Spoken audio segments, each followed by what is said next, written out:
Oh, fuckity fuck. This fucking F thing is fucking annoying. Hello. Suffered thuckatash. Yeah. I'm just glad I can still do S and T. That's true. Welcome to Supernatural Selection. I'm your host, Kevin. With me this week are Mike the Skeptic. Mike, how are you?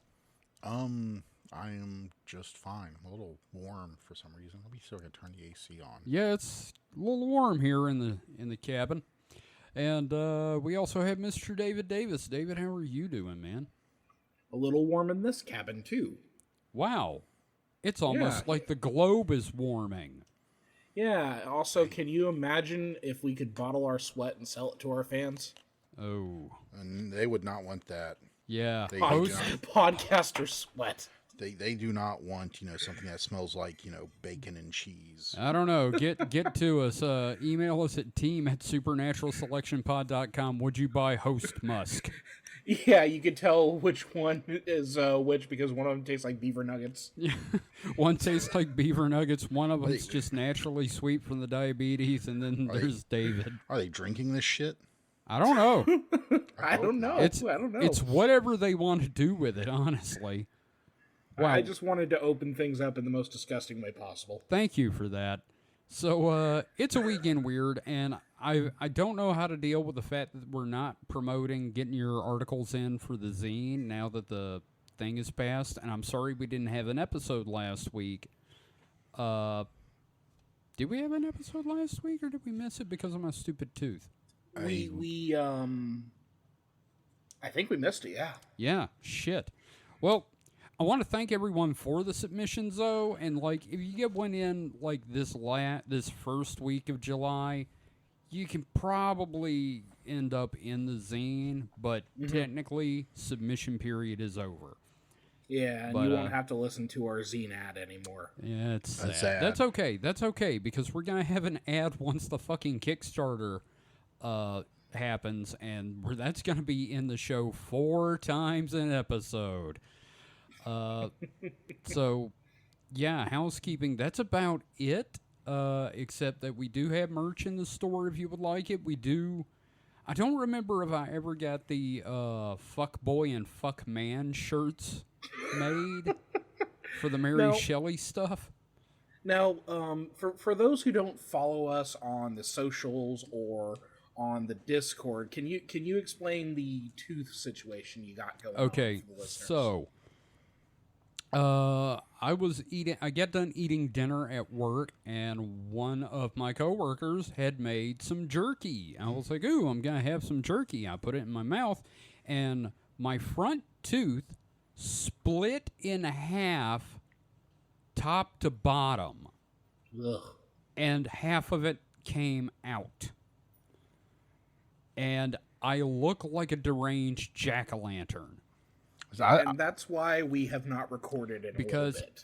It's taken me a week to figure out how to talk. So, because the worst thing was somebody coming up to the counter and me saying, "Yes, ma'am, your total is $15.55." And it's better now. I can say 50. Actually, no, I can't right now. Fucked up. $15.55. I have to do weird shit with my mouth to get it out. This gap, man.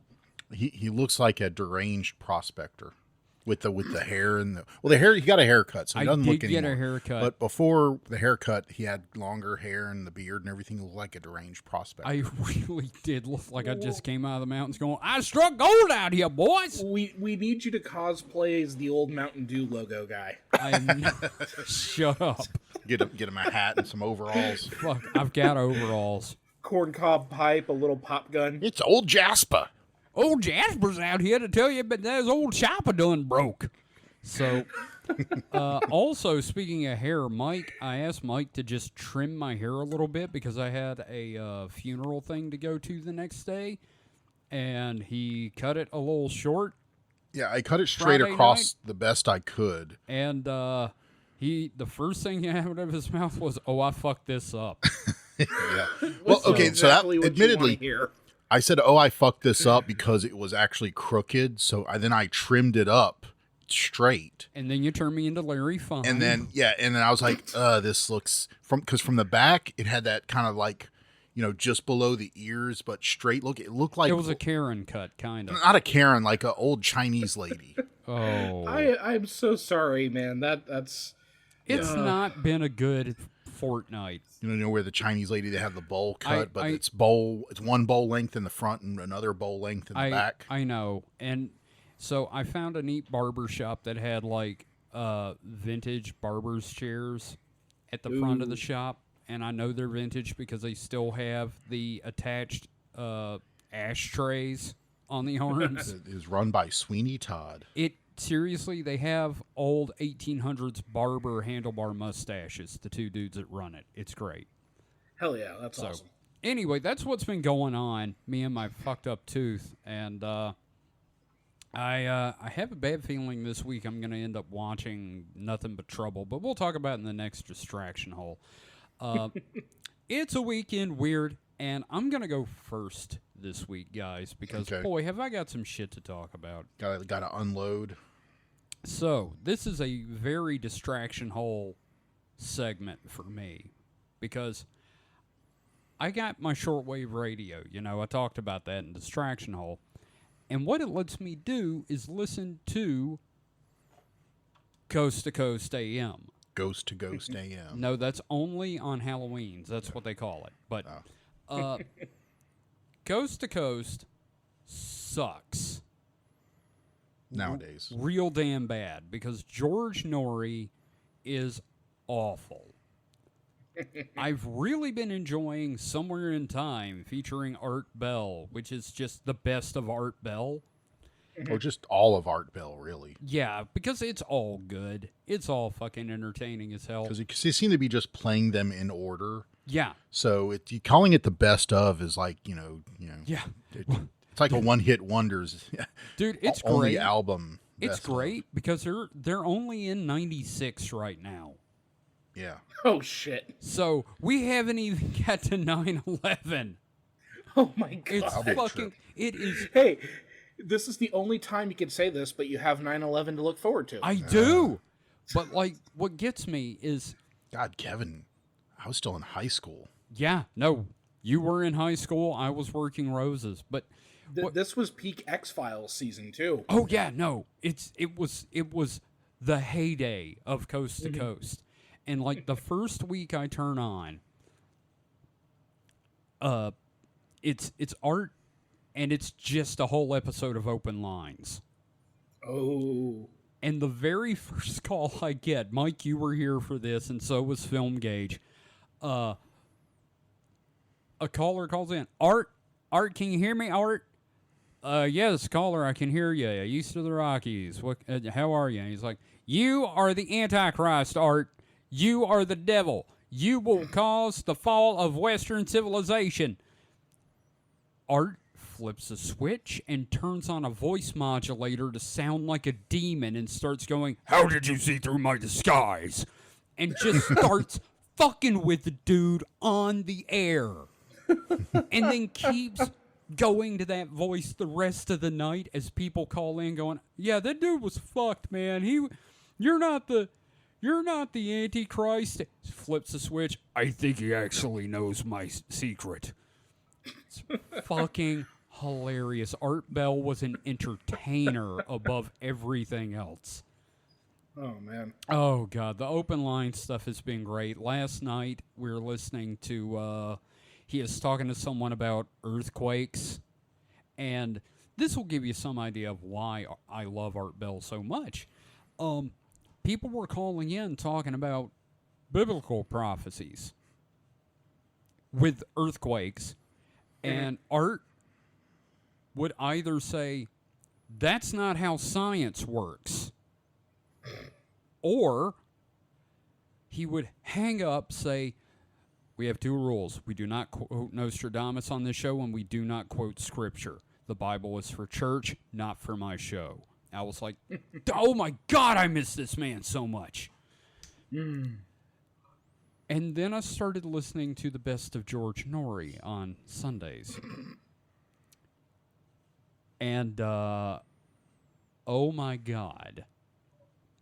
So, have I told you the first thing that happened was I turn over and have I talked about the vampire thing on the show yet? I don't know. Think maybe I don't know. Tell us anyway. Okay, so he's talking. I turn over. He's talking to a real life vampire, and it's during COVID. And I can only imagine how great the interview would have been with Art, because George just goes, "Now vampires, that's spelled VAMPYRE or VAMPIRE. Tell me, are we gonna have a Halloween this year?" I'm like, get off the fucking radio, George. You know, the big problem with COVID for vampires is people aren't going to let you into their house because of social distancing. I know. You gotta, and you have to be let in. Yeah, that's the other thing. But then, and I kind of cooled on the topic a little bit until tonight when I turned it on, and George stoked the little embers of the fire for me in another classic COVID episode. Oh, man. And he's talking to a witch this time, David. Oh, boy.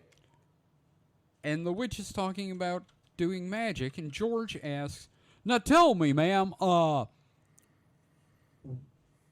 if you have 100 witches doing a spell to dissipate COVID, is that more powerful than one really good witch?"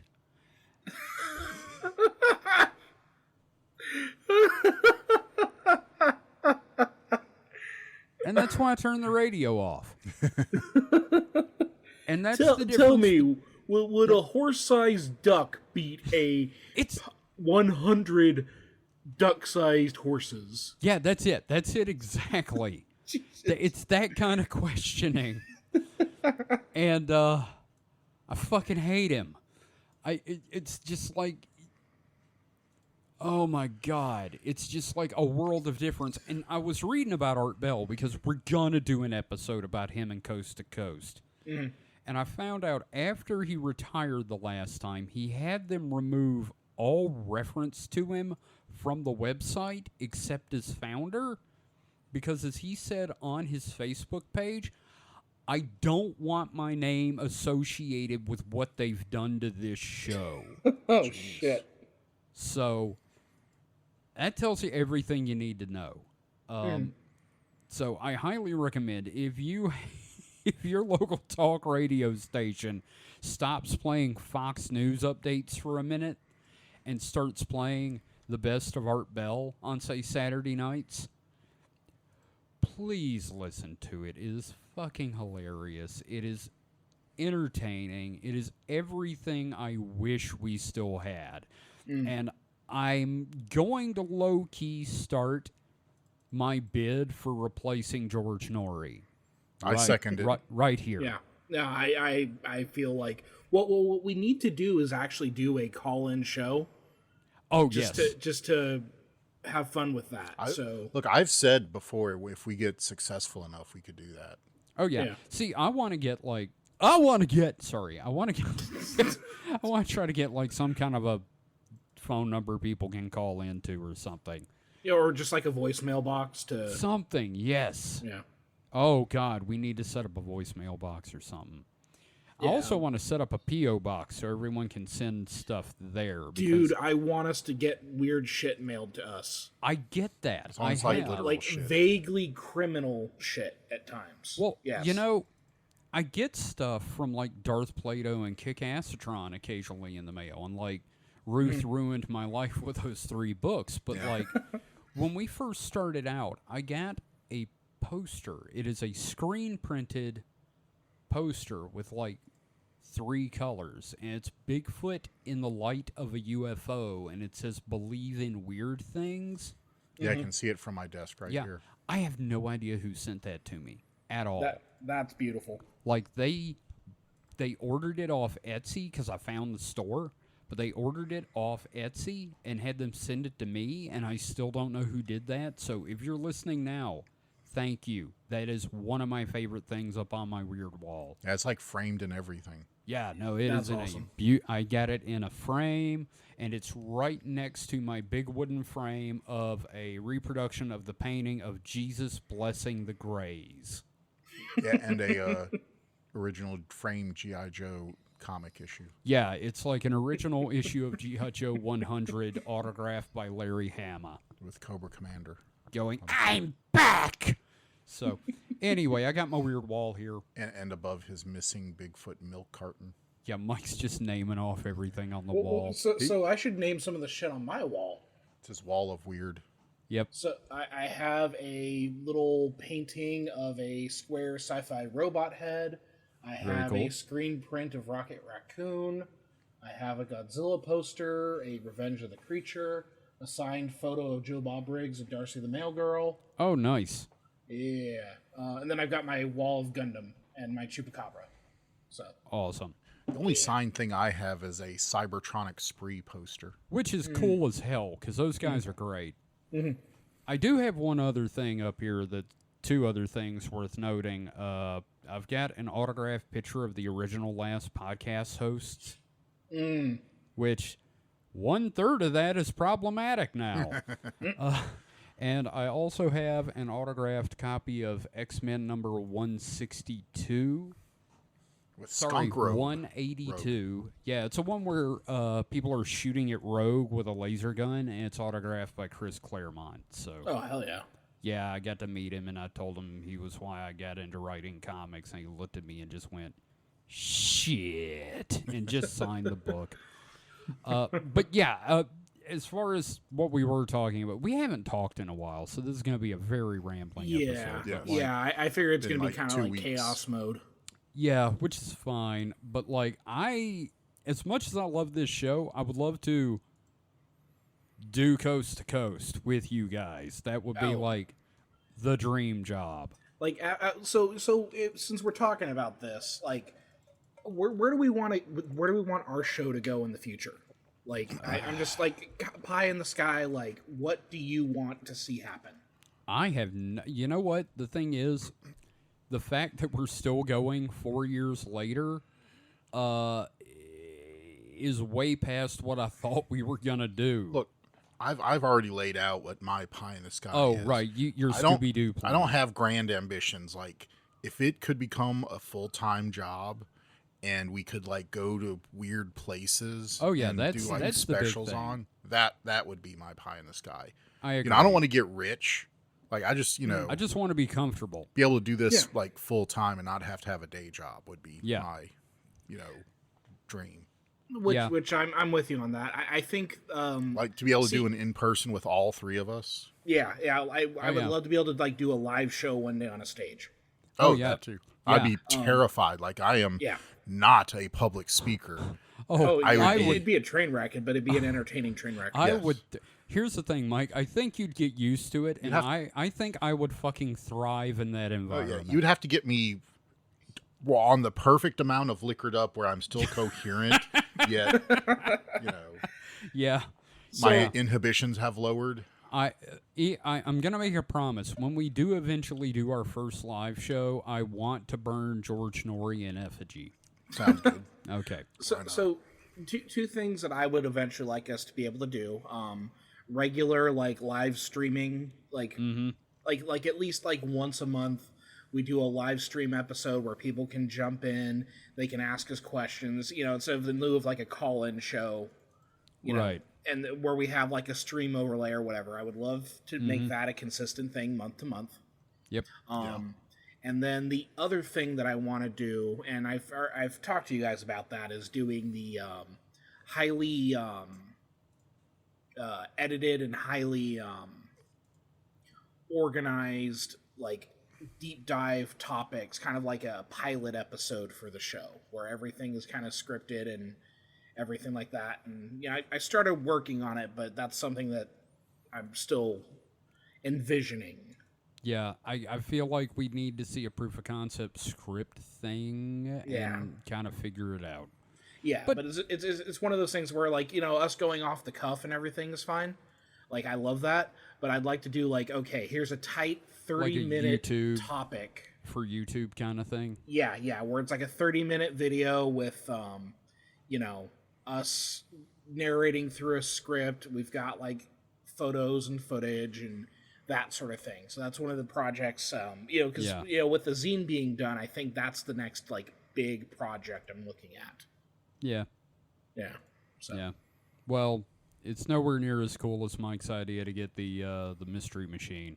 Oh no, absolutely not. Yeah, no, we're gonna just drive around the country with our significant others and make nuisances of ourselves at haunted carnivals. It's just 3 RVs that follow along. We're forming a caravan. No, we just make one that's like 3 lanes wide. And we give it boarding ramps. I've got ideas. They're not good ones, but they're ideas. So No, what you do is you have the 2 on the outside that are on the ground, and then you have one that's propped up in the middle, so you have to drive between the 3 of them. And we have a crow's nest on top. Some Mad Max shit. I'm into it. Yeah. Oh, yeah. Oh, we got to have a piss boy then. Well, I assumed one of us was going to be the piss boy. No, it's going to be Gage. Gage will be the piss boy, right, Mike? Sure. Yeah. Oh, man. Oh, I love this show. Well, anyway, I just really needed to get the whole Art Bell thing off my chest because when it's the best of Art Bell stuff, there's nothing better. Mm-hmm. So, yeah, check it out if you can find it. Also, there are multiple podcast versions of the best of Art Bell out there that you can find. So find a version, and it's got like all of his episodes updating. So and they also got like best of Art Bell YouTube compilations and everything. Oh like yeah, that. yeah. Yeah, Also, I've been doing a lot of Hello from the Magic Tavern, but I might switch over to like Art Bell compilations for a little bit. Yeah. I also highly recommend finding the Area 51 caller audio if you can. Mm. Are you familiar with that one, David? It sounds super familiar. Art was looking for people that worked at Area 51, and this dude called in on open lines and started talking about how he had just recently been fired from Area 51. He was on the run from across the country. He only had a few minutes before they triangulated his position, and he starts talking about, like, the truth, you know, like the aliens and, like, reality is false and, like, all this insane, like, really creepy shit. And the dude is becoming agitated, like, in tears, sobbing as he's telling all this. What? And then Art's satellite link drops. Shit. Like from his studio drops. It's the only time it ever happened. Yeah. Yeah, I remember hearing something about that. Yeah. Took 15 minutes to get him back on the air, and he's like, I have no idea what the fuck just happened. Mm-hmm. And then, like, 2 years later, some dude calls in saying it was him and, you know, it was fake. And it doesn't sound like the guy. So, yeah. You know, you figure out what you believe about that. It was creepy as fuck, though. Tool took the audio and just put creepy music under it and put it on one of their albums. So, like, well, that's a hell yeah right there for you. Damn straight. Hell yeah, brother. So, that's mine. That's my first little thing for tonight. I didn't want to do a story. I just wanted to love on Art Bell for a little bit. And so hate on George Norrie. And hate real hard on George. So Well, I'd like to go next. Well, you know, how about something painful to think about? Okay. Okay, Sure. so yeah, I'll go Sure. next. I got a fun Yeah, little article apparently. here, and by fun I mean fucking horrifying. Okay, great. So one of the reasons we didn't record on Thursday, we're recording this, it's Sunday now where I'm at. Yeah. But yeah, like one of the reasons that we didn't record is one of the things that popped up is my website with my stories went offline, which has Yeah, never happened futurism, before. right? Yeah, and it was just like, it was one of those like, fuck it, then I guess I'm not recording tonight. But, Yeah, we were like, well, we'll do it tomorrow. And then, like, everything just kept happening. Yeah. So, yeah, my website's back. It's working. So I'm going to do this now while I have it. So this is my, this is from Neoscope, which is under futurism.com. This is published June 26th by Sharon Adarlo. Okay. The title is "Man Sneezes So Hard That His Intestines Burst Through Surgical Wound." What the fuck? Jeez. Talk about spilling your guts. Oh, That's the little fuck subheader. whoever. I fucking love Neoscope when they do that. Oh, that is some New York Post shit. So, a man in Florida had such an epic sneeze that he pushed his intestines outside his body, a vivid scenario that makes the phrase "spilling your guts" horrifically literal. The 63-year-old man, who had just had staples taken out from his surgical incision, was having breakfast with his wife at a diner when he sneezed hard and coughed, according to a study published by the American Journal of Medical Case Reports, which goes into excruciating detail about the gruesome incident. Immediately upon feeling pain and wetness in his lower abdomen, the man looked down to see several loops of pink bowel protruding from his recent surgical site. God. New fear unlocked. Thank you. Oh, God. Despite the shock and horror that he might have been experiencing, Those are good the man- words for this. We're trying to figure out a new word for this. I can no. probably think of like a phrase, like "I slipped my sausage" or something. No. Hey, guys, the worst thing that could ever happen just happened. Despite the shock and horror he may have been experiencing, the man had enough forbearance to cover up his protruding intestines and waive the idea of driving himself home to the hospital in case moving around would injure him more. Yeah. His wife then called for an ambulance. First responders noted that he had a 3-inch vertical laceration with large amounts of bowel protruding through it with very little bleeding. Oof. Oh, my God. Well, at least it wasn't a lot of blood. A paramedic covered his exposed bowels with a pad moistened with saline and took him to the hospital, where doctors carefully inserted his intestines back into his body cavity I'd hope and so. stapled him back up. I just picture, like, Mike Rowe from Dirty Jobs with, like, dirty, greasy gloves, just shoving them back in there and using, like, an industrial staple gun. I don't know why. It's like That's the stuffing Hollywood a chicken version. or something. It's like a Three Stooges sketch if, like, Rob Zombie made the Three Stooges. After 6 days, the patient was able to go home, with doctors deeming him to be in, quote, good condition. He can never sneeze again. No. The man previously had prostate cancer, which doctors my treated with God. laparoscopic surgery and then radiation therapy. That's what the incision was. From. Yeah. Mm-hmm. Holy God. Radiation therapy led to complications and required another surgical procedure, this time on his bladder. Later, 15 days after that procedure, doctors inspected the incision on his lower tummy and found it to be, quote, well healed, and then removed the staples, according to the study. To celebrate, the man and his wife went to a diner where the incident happened. Oh, it was at a Oh, restaurant. my God. Hey, remember the time that my guts fell out on your table? You want to see it happen again? I hated this scene in The Meaning of Life.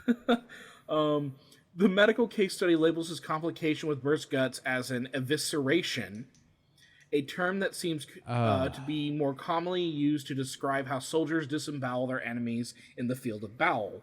But in this case, the man eviscerated himself because he sneezed so hard. Jesus. Even though his incisions were considered healed, it seems like his body was still in a delicate place. Yeah, no shit. No kidding. The seal was weak. He should have heeded the common post-abdominal surgery advice to brace his middle if he was going to sneeze or cough. Okay, that's fair. Yeah, that's something people should keep in mind after all types of abdominal surgery. Otherwise, you can end up spilling your guts. Don't sneeze. Oh, my Don't snort God. pepper. I wanted to share that with you guys. Wow, fuck you. God, that's terrible. Yep. New worries unlocked there. New nightmare dropped. Luckily, Like- I haven't had abdominal surgery, so you know. Yeah.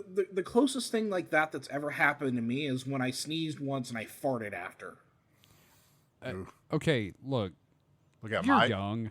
yeah. I was gonna say at my age, it's kind of like That's a just sneeze fart. that's could just really what be happens. A little more. That's really just what happens.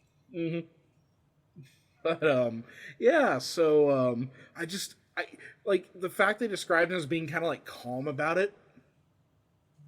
Yeah. Well, Yeah. I mean, what's panicking gonna Yeah, do? no, it's true. I want to give him big ups for not freaking out. It's and I just picture like, honey,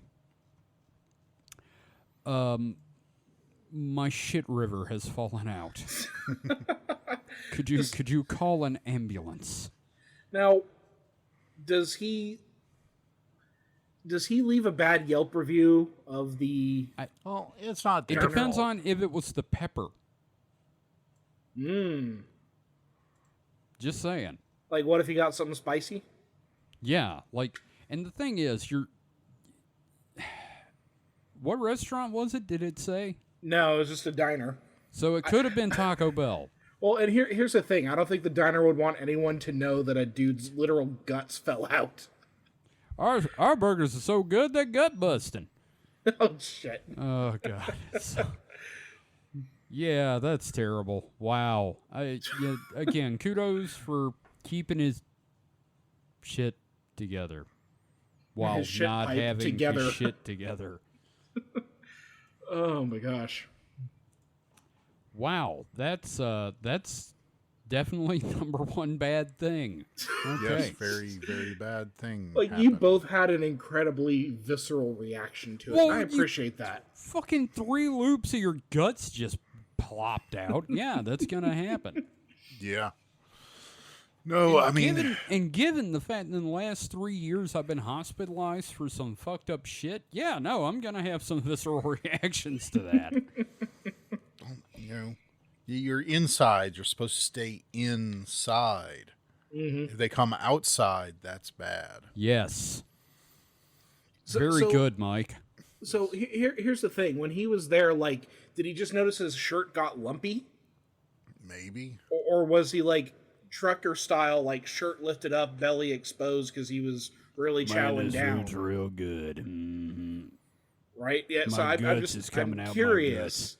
Like, Yeah, I'm not curious enough to form mental images. you just see, like, this lumpy pink stain appear on your stomach. It's wild. I think I picked the wrong year to quit drinking. Damn. Oh boy. So, thank you for that, David. Yes. Very, Thank you, very no thank you. Curses on you for that one. Yeah. I give you the 7 generational curse I gave Ruth. So Mike, what's your next story? Or your first story? My Sorry. first story is from the New Atlas on June 6th. Radio signal from space repeats every hour, defying explanation. Huh. So, the universe is awash with strange radio signals, but astronomers have now detected a really bizarre one that repeats every hour, cycling through 3 different states. While they have some ideas about its origin, it can't be explained by our current understanding of physics. The signal first appeared in data gathered by the ASKAP radio telescope in Australia, which watches a big swath of the sky at once for transient pulses. Officially designated as I keep saying K in the beginning, officially designated as ASKAP 11935 plus 2148. I'm assuming that's like, sky coordinates or something. The signal seems to repeat every 53.8 minutes. Whatever it is, the signal cycles through 3 different states. Sometimes it shoots out bright flashes that last between 10 and 50 seconds and have a linear polarization, meaning the radio waves all point in the same direction. Other times, its pulses are much weaker with a circular polarization, lasting just 370 milliseconds, and sometimes the object misses its cue and stays silent. Quote, what's intriguing is how this object displays 3 distinct emission states, each with properties entirely dissimilar from the others, said Dr. Manashia Caleb, lead author of the study. The Meerkat radio telescope in South Africa played a crucial role in distinguishing between these states. If the signals didn't arise from the same point in the sky, we would not have believed it to be the same object producing these different signals. So what could be behind such a weird radio signal. Can I tell you my theory before you tell what theirs is? Uh-huh. I think it is a pirate radio station that plays nothing but Warren Zevon. Could be. Although, we haven't said where it is, so who knows how far away it is, and maybe they haven't heard of Warren Zevon yet. Well, I feel bad for them. Let's get it out of the way up front. It's not aliens. Fuck off. Probably. The most likely explanation, according to the scientists who discovered it, is that it's coming from a neutron star or white dwarf. But it's not a neat solution, since the signal's weird properties don't fit with our understanding of the physics of those two kinds of objects. What if it had one of those Dort arrays around it? You know, the orbital satellites? Like, the network of satellites to harness solar energy? I mean, like satellites? Yeah. And, artificial satellites around it collecting energy, and, that's why the signals are weird. No, because it's escaping through gaps. Because it's changing the polarization of the signal, which would require actually changing the signal itself. So neutron stars and white dwarfs are fairly similar, but with some key differences. They're both born from the death of bigger stars, with the original mass dictating whether you end up with a neutron star or a white dwarf. Neutron stars are known to blast radio waves out regularly, so they're a prime suspect here. It's possible that signals this varied could be produced by I'm really waffing this one. It's possible that signals this varied could be produced by interactions between their strong magnetic fields and complex plasma flows. But there's a major problem. They usually spin at the speed of seconds or fractions of a second per revolution. It should be physically impossible for one to spin as slow as once every 54 minutes. White dwarfs, on the other hand, could have no problem spinning that slowly, but as the team says, we don't know of anyone that could produce the radio signals that we're seeing here. This isn't the first time a repeating radio signal from space has stumped scientists. Another was found a few years ago on an 18-minute loop, which should also be impossible. This new one is not only a fair bit longer, but much more complex, deepening the mystery. Whether the signal is from an unusual neutron star, an elusive white dwarf pulsar, or something else entirely can only be answered with more observation. I think it's the Eldar. Yeah, I mean, it's just, new stuff is interesting in the universe because it just shows that there's still things out there to find. Yep.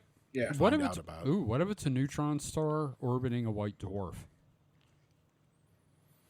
I mean, I guess that's technically possible, but I don't know. I mean, well, it's something. The regularity thing is kind of the that's the weird thing. Again, it's probably some alien pirate radio station, and you're gonna turn over, and it's like drive time or something. Once we figure it out, the alien version of Click and Clack. Oh no, it's gonna be even worse. It's like the alien version of John Boy and Billy. No, it's Art Bell from the Afterlife. Oh God, I wish Art. What's it like over there? Oh man, that'd be great. But there aren't as many clouds. Shit. I don't know why that hit me just right. What do you think it is, Mike? What's your working theory right now? I mean, obviously, I would go to some form of unknown or weird phenomenon we haven't seen before. But I mean, it also, if you are a type 3 civilization, which can harness all the power of a star, and you wanted to communicate, we're here. I can't think of many worse ways to do it than some weird, what travels farther than, the signal of your sun. Activate the cosmic lighthouse. Yeah, I was gonna say, it's like, how can we get someone's attention? Well, we tried flicking the light switch on and off. Yeah. So, it's not a bad thing. I mean, I don't think it is, but, Wouldn't it be cool if it was, yeah, though? that's the thing. It would be cool if it was, but probably not. I'm going to say that's what I hope it is. But I mean, I'm thinking, the more we look and the better our, discrimination of signal to noise ratio gets. Hey, don't discriminate. We'll, shut up. We'll inevitably come across something alien, because I don't doubt that there are alien life out there. I mean, it's a numbers game, and there's bound to be life on other planets, and I'm not so pessimistic to say that we are probably the first intelligent life in the universe. I would think that we may be more of one of the more earlier civilizations, because I can't see, really ancient, like, the kind of like Star Trek, Stargate, super ancient intelligent civilizations. There should be at least a few on our level, or maybe, up to 1,000 years older, more advanced than us. Yeah. So I could see that, and, but it also brings a point of, like, say if we got to that level, would we start, broadcasting out to the universe that, hey, we're here? I mean, on one hand, it's pretty ballsy. Mm-hmm. On the other hand, it's like, well, if you're at that level, what have you got to fear? Yeah, I mean, if you think you can hold your own, why not say? And I think it's, I don't know. If someone could make it to that level of being able to actually, if it is possible, to go to another star system and, meet up with another race, I would think that maybe they'd have their shit together. You'd hope. Star Trek, it's just going to be orcs, Mike. They have a lot of, spacefaring races that are, worse than humanity is right now. But looking at you, Ferengi. But I'm like thinking, wouldn't they have that just like killed each other off before they made it to space? Well, not for lack of trying. Well, like, speaking of Ferengi, didn't they actually, like, some other species made first contact and they, like, stole their shit? They bought warp technology off of them? I wouldn't. That sounds very Ferengi-like. I think that's the story, is they bought their way into the galaxy. I mean, come on, their first appearance, they were wearing furs. The human. Yeah. They were using whips. Those were pool noodles. I'm sorry. They were magic electric shooting pool noodles. Yeah. I don't know. Like, it seems to me like if we're going to end up creating, if we're going to end up seeing other life outside of humanity in the galaxy, like the pessimistic side of me says that it's going to be life that we create. That we end up engineering a species for exploration, and it's a common trope, but it seems the most likely because again, like it's a numbers game, right? But I just the possibility of having like an intelligent civilization in our little area still seems pretty remote. Like I want to be wrong, but well, so I don't think we will meet them anytime soon, but if we could see like signals from them, or you just evidence. Just hope we can at least get cosmic pen pals. Well, not even that, because the length of time it would take to send a message and receive a reply, just the cosmic equivalent of you're not alone. Yeah, just headlights flashing you as they drive by. Yeah. Yeah, somebody pointed out one time, how horrifying would it be to get out there into the galaxy and the first species we meet, it turns out it's more humans. Oh, shit. Yeah, just imagine that for a second. Yeah, no, that would be just bad. Like that? What the fuck? Yeah, no, like that. They talk about finding aliens would destroy society. No, finding more humans in space would destroy society. It's just like Futurama with the alternate universe, where it's just a regular universe, but like everybody's in cowboy hats. Yes. No, I was going to say, we get out there, it's like in Dragon Ball Z Abridged, it's just Space Australia. No, it's Romans. What? God damn it. There's Fucking probably Star a Nazi Trek planet shit. out there, yes. Yeah, Nazi planet. And then there's a planet of gangsters. Yep. There's a planet where if you step on the grass, you're executed. Oh, yeah, fuck that one. They need better support garments on that planet anyway. Well, thank you for that one, Mike. I'm glad there's still really fun mysteries in the universe that have all of us stumped. Yeah. So, yeah, that's cool. Oh, shoot. I mean, I won't talk about it now, but heck, there was a thing I was telling you about before, too, where, there's some new theories about dark energy and dark matter. Oh, yeah, you should talk about that next week. Yeah. Or next weekend. I'll try to find a source for that. Yeah. Yeah. And it also, I'm really impressed that it didn't have someone's fucking intestines falling out of their body. So, thanks for that one, Mike. So we're going to take a break, and we will handle our next batch of stories, and we've got some questions, and David's going to have X for us. So we will be right back after this.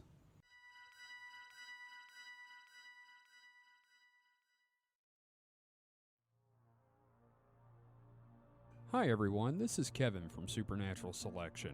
Are you an independent creator? Do you have a webcomic or an Etsy store? Do you 3D print things? Or are you just looking to get some word out for your Discordian cabal with social terrorism? Well, we'd love to help. And David, I believe you've got some details about how we can help. Why, certainly. If you go to supernaturalselectionpod.com/contact, that is supernaturalselectionpod.com/contact, you can learn how to advertise with us. That's right. I believe the rate is $2 per episode. You can't beat that with a stick. Yeah, I mean, trust me, we've tried. Yeah, that's cheap. That's literally cheaper than dirt. Mm-hmm. And best of all, if you're not sure how to write an ad, we'll do it for you. We'll even record it. Absolutely. Just let us know what you need in the ad, and we'll be happy to do that for you. And again, that URL is supernaturalselectionpod.com/contact. And now, back to the show.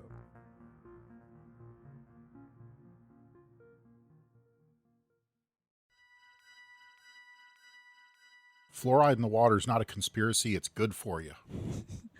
We just had a 5-minute off recording conversation. It's like, oh yeah, we should probably be recording this. So. Yeah, Mike forgot we weren't recording the entire time, but welcome back. It is the second half of our Weekend Weird, and I have got a story that I don't remember where I got it, but it's from Daily Star Lebanon.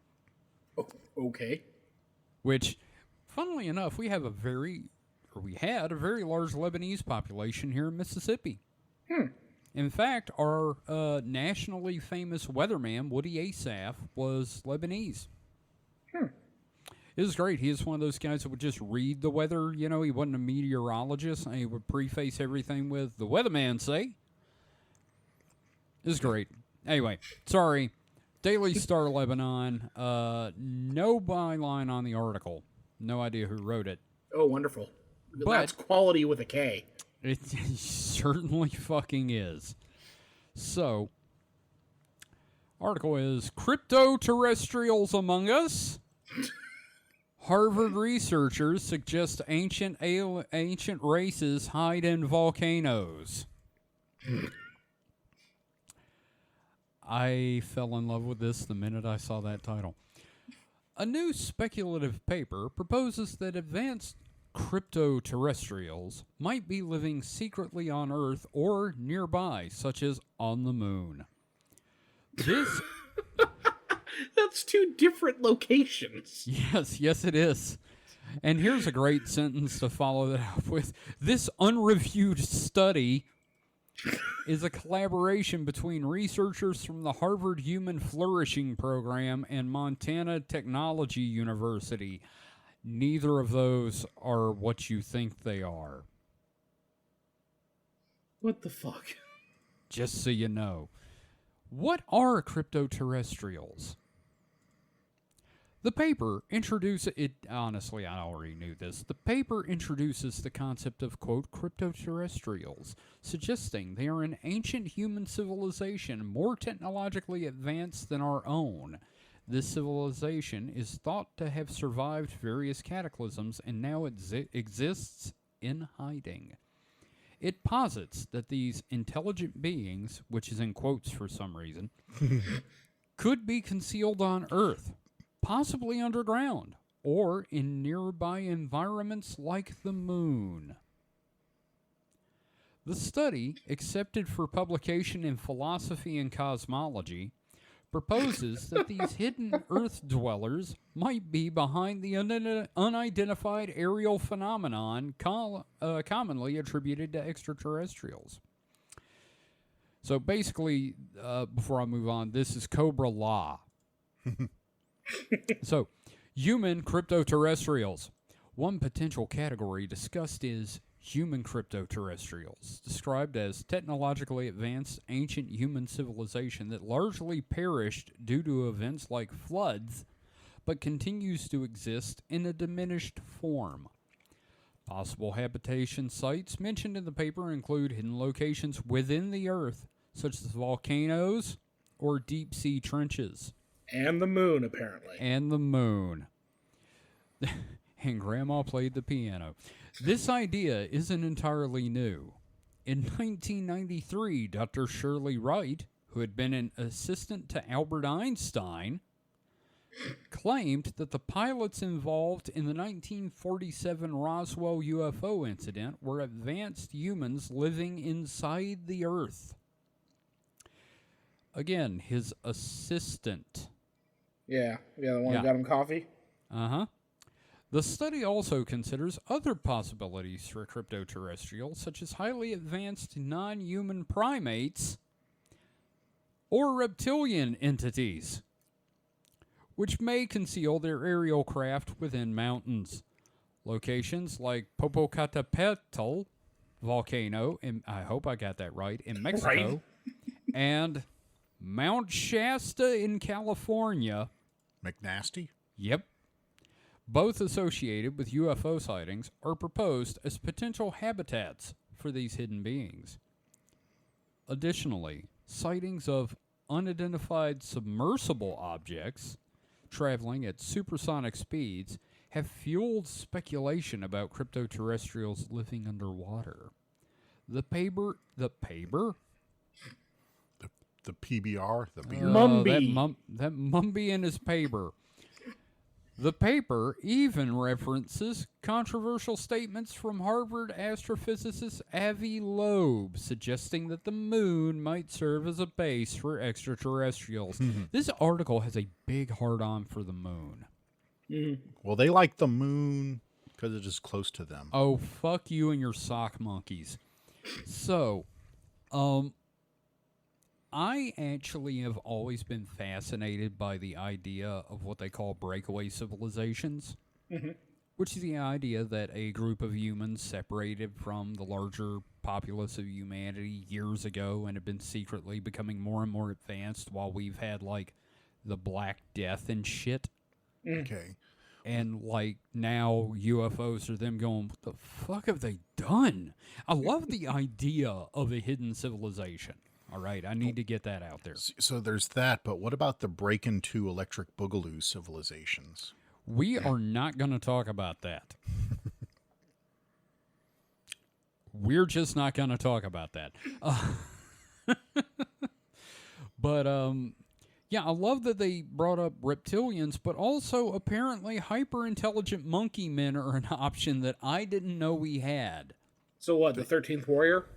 Well, no, they weren't hyper intelligent. They were basically just Cro-Magnon. Yeah. No, I was just gonna say it's basically Bigfoot, I guess.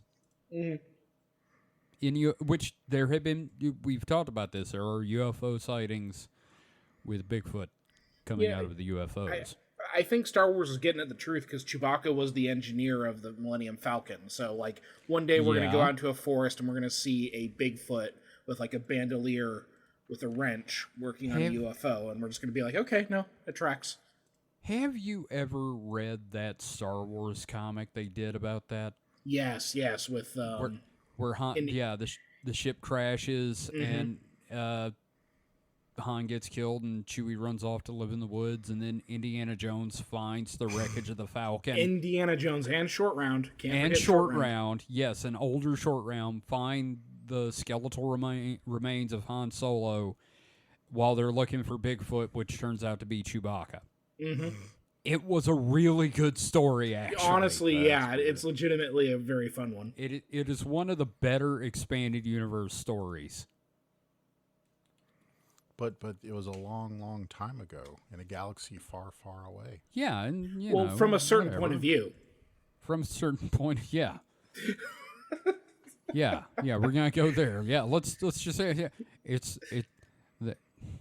they're friends. No, sorry. I just I this story is silly, but like it is a bunch of subjects that fascinate me. Mm-hmm. The entire idea of the breakaway civilization, the idea that UFOs are from them. I'm not saying I believe it, but like it does appeal to me. Mm-hmm. It's a fun idea. It would be a great movie or a comic book. Actually, they kind of did that. It was called Iron Skies, so never mind. Yep. Yeah, it all turned out to be the Nazis. So, so Mike, what do you think about this theory as the skeptic? I mean, geez. On a scale of 1 to 10, 1 being it's kind of dumb and I could maybe see believing it, and 10 being you just put your pants on your head and started screaming. Where would you gauge this theory? So, Oh, he's thinking. I'm thinking. Really, what I'm trying to do is remember all the pieces. Give me the nutshell version again. Give me a summary. Because we talked about a lot since then. Lost human civilization living in volcanoes or on the moon, and they're what UFOs are. That's like a 2 at most. So, not as bad as 10, where you put your pants on your head and start screaming. Oh, no, okay. Then it's a 9 at most. Oh. Oh, okay. Okay, so the pants are off, but not being worn as a hat. Not quite You're yet. considering wearing it as a Yes, hat. you're looking at the pants going, I should put them on my head, maybe. Okay, so you put this at a 9. Wow. You know, I actually think some of these articles we need to start gauging Mike on that scale. I like the idea in a romantic way. Like, as a story. But yeah, there just hasn't been enough time. I mean, we're kind of like at the, other than a couple of, Black Deaths and stuff that have reset, the big, knowledge drain in the Middle East. Mm-hmm. I don't remember the exact dates, but, the Library of Alexandrian kind of stuff. Right. I think we're only at most, say, 200 or 300 years behind our optimal civilization curve. Mm. That's still kind of fascinating, though. Oh, yeah. Yeah. And so I don't think there's enough room for someone to be, like, that much more advanced than us. Okay. I mean, like, if you go by, like, say, the Graham Hancock theory that there was a civilization 10,000 years ago. Well, let's not do that. It'd have to be a completely different species. Are you talking about Homo superior? Are we talking about the X-Men? I'm talking about, like, Homo not sapien. Okay, let's call him Homo nobilis. How's that? Isn't that a real? I don't know. Call them Homo forculus, and then they forked off from from us at some point. And they would have to have split off from us and made like a very small footprint.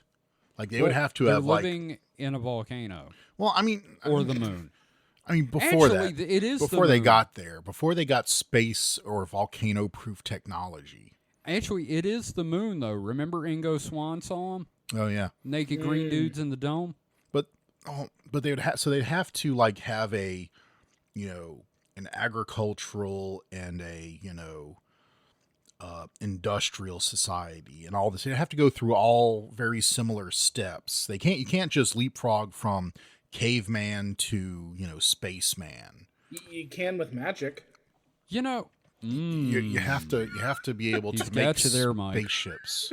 Well, if magic existed, I wouldn't have to work a 8-hour a day soul crushing job for food. Well, here's the thing. I could just sit at home and magic me up some, beaver nuggets and be happy and dead by 35. Well, here's something that's going to make you sad. Now, if magic did exist, you don't have the gift for it.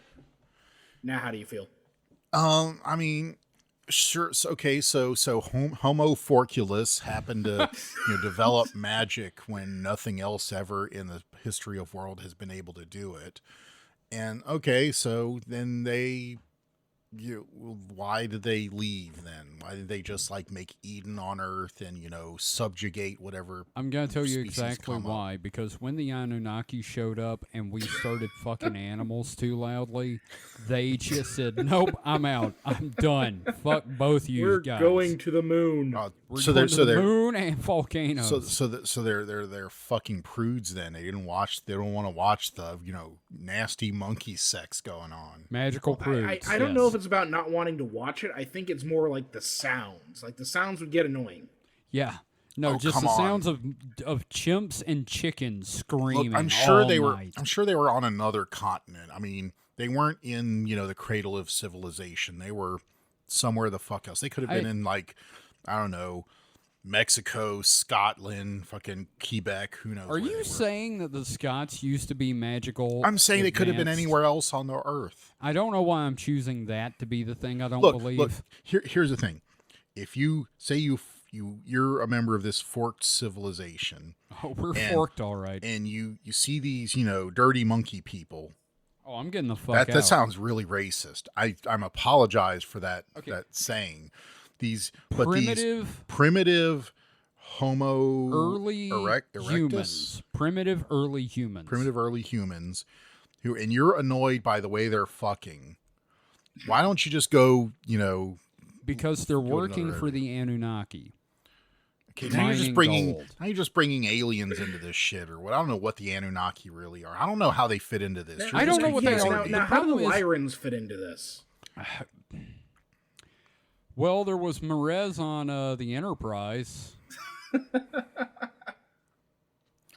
So I'm talking about these two, and you're just throwing curveballs at me. I'm sorry. Look, I really just need to stress how badly that fucking conspiracy book warped my brain, all right? I can't, we get one theory, and I'm like, yes, but how do the Anunnaki fit into it? Where the fuck are they coming from? Well, from Nibiru. But what does new beer have to do with this? Now, was is that Billy Beer. Nibiru with an RU or an ROO? Oh, fuck off, George Pori. Oh, God. Well, I'm glad this turned into shambles. So, anyway, point is, I just love the title and wanted to get that out there and get some discussion going about a real dumb idea. Mm-hmm. Yeah, well, And it was a real dumb idea, and we had some discussion about it. So, David, what have you got that doesn't involve an intestine? Okay, so this one doesn't have any intestines coming out. This is just AI hallucinating. So this is Okay. from futurism.com. Now, you've been reading a lot about AI for your next episode, right? Yeah, I'm in the midst of writing the episode right now. Okay. So this article is titled, Asked to Summarize a Web Page, Perplexity instead invented a story about a girl who follows a trail of glowing mushrooms in a magical forest. That's kind of cool, actually. And the subtitle under it, because Futurism does that, is it called Perplexity because the answers are perplexing? Oh, cute. Yeah, author of this one, Victor Tangerman. So, yeah, let's... and I have some firsthand experience with Perplexity because a project that I was working on used Perplexity. So, Perplexity, an AI startup that has raised hundreds of millions of dollars from the likes of Jeff Bezos, is struggling with the fundamentals of the technology. Its AI-powered search engine, developed to rival the likes of Google, still has a strong tendency to come up with fantastical lies drawn from seemingly nowhere. Hallucination. The most incredible example yet might come from a Wired investigation into the company's product.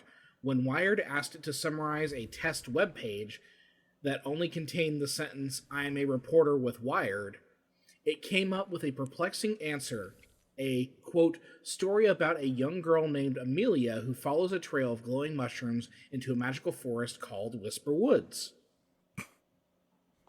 In fact, as Wired's log showed, the search engine never even attempted to visit the page, despite Perplexity's assurances that its chatbot, quote, searches the internet to give you an accessible, conversational, and verifiable answer.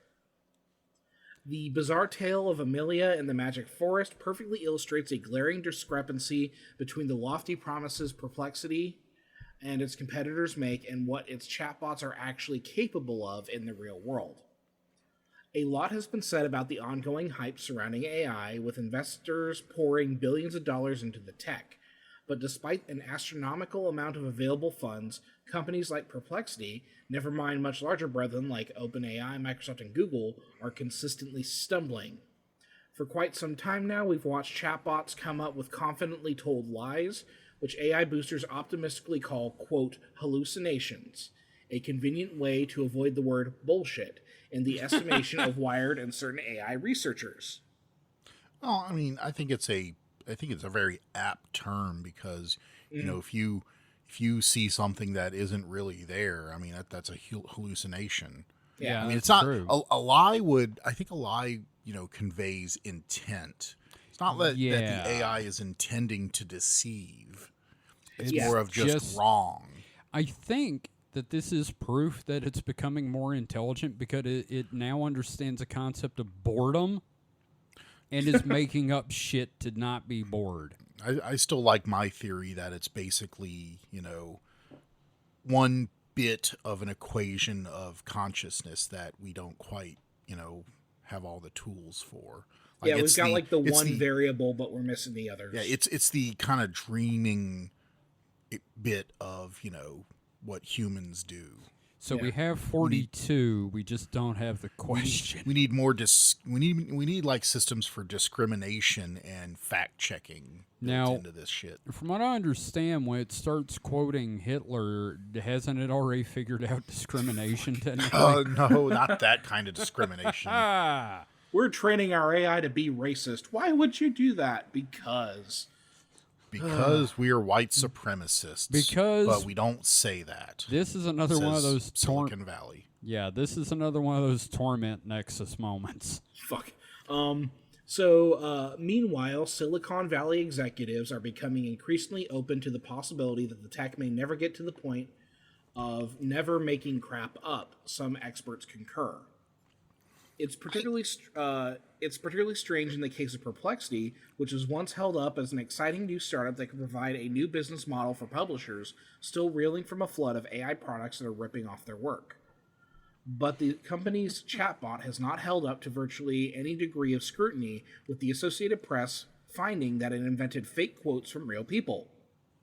Worse yet, Forbes caught the tool selling off its reporting with barely any attribution, culminating in General Counsel Maria Rosa Cardellano accusing Perplexity of, quote, willful infringement in a letter obtained by Axios. Should we take these companies by their word and believe that more trustworthy chatbots are around the corner, or should investors be prepared for the AI bubble to burst? It's a strange state of affairs. Currently, these companies seem to be in the business of selling hopes and dreams for the future, not concrete products that actually work now. So I think it's both. I think the AI bubble should burst because I think it's just too soon. It's way too early. It's way too early days for them to be trying to monetize this. I think it's amazing as a research tool, but they are just jumping the gun on monetizing it. I think one of the go ahead. Sorry.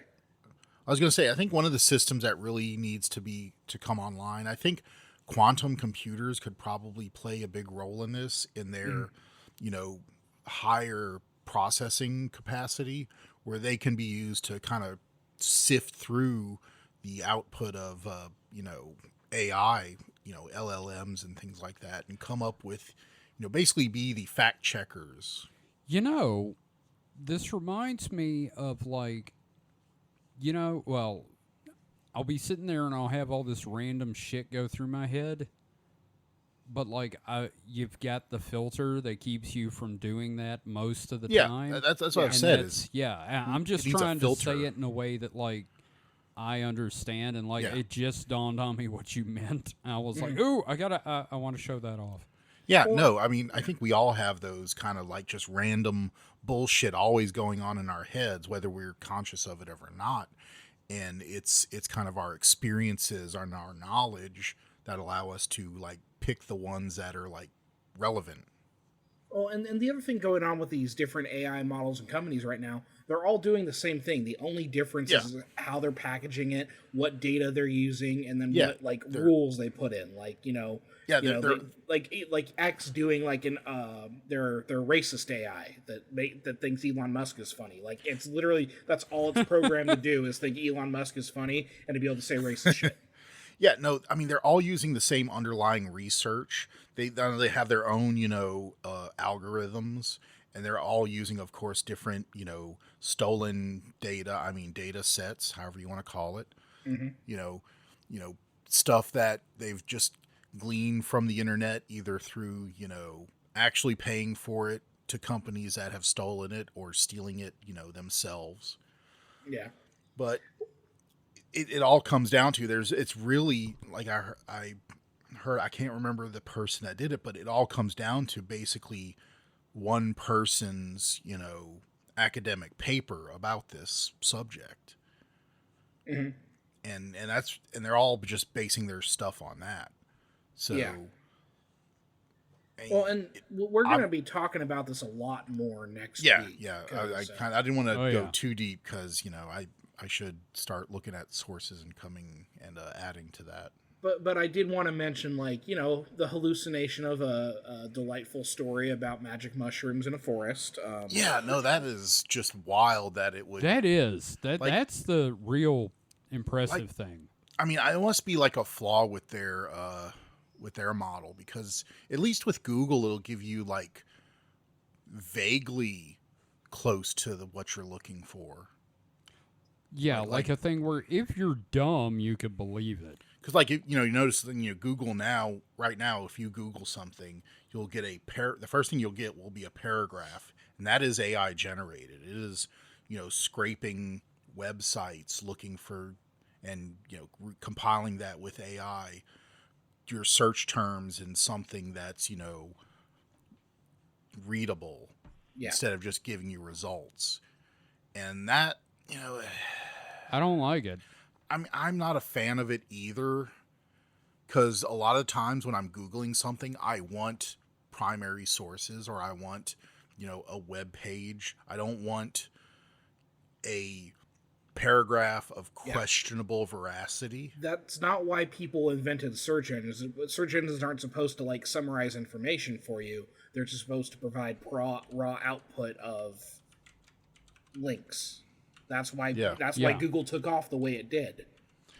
And I've seen things about that have talked about, while Google's trying to do this, when it is, and okay, so it does, that also comes back to another paper I heard about, which is a internal Google research paper that said that in all web, all the current websites are doing this. It's basically profit is equal to the amount of time someone spends on your page. Mm-hmm. So Google as a search engine, normally before that they would want, all they wanted to do was give links, but now they want someone to stay on their web page. So if you stay 2 extra seconds on the Google search result page, they get money off that. Mm-hmm. And so they're trying to keep people from clicking links now, and trying to, show them all the results they need on that page, so they never have to leave the Google results page. Yeah. Because notice even at the bottom, you have to scroll way down until you see I think it's endless now. You no longer see the, page 1 of, Google, used to say page one of 50 billion or whatever Google Right. infinity pages. This is making me want to get DuckDuckGo. Yeah, I mean, for someone that's used Google for ever since they first heard of the term, like, Yahoo was so bad that, or so, I wouldn't say bad, but Google was so much better than Yahoo.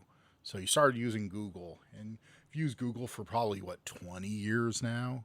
Yeah. More than that, maybe. And it's just disheartening that it's just being enshittified. Yeah, and that's definitely something we talked about because we had talked about that whole sludge principle in the second Dead Internet episode, and we'll be getting back to that. But yeah, enshittification, and major issue.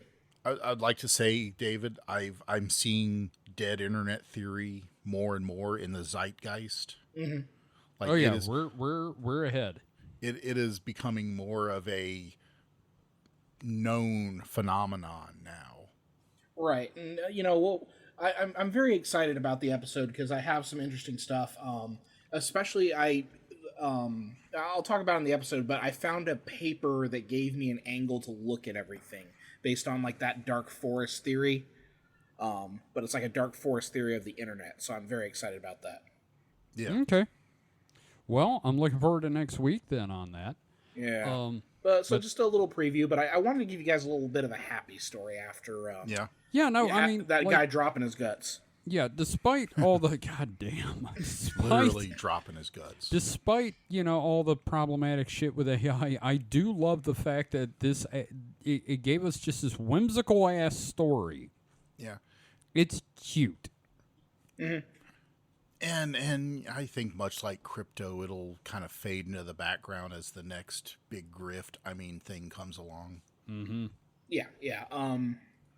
Yeah, we're gonna have an interesting topic next week. I'm very excited about it, and also like I'm hoping it's like the last dedicated episode I do to this shit because it's so exhausting. Because every time I want to write something ends up happening. It's like, oh, gotta throw it in there. So yeah. I'm finally just pulling the fucking trigger. You know what I mean? Yeah, being on the bleeding edge, you're just never done. Yeah. Like you have to just call it somewhere. Mm-hmm. Oh boy. So that's fun. Thank you for that one, David. That got us some really good stuff to talk about. And next week's going to be a hell of a show. Mike? Yeah? What have you got for your last one tonight?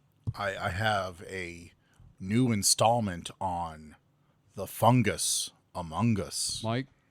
I think we should call it the Stamets Report.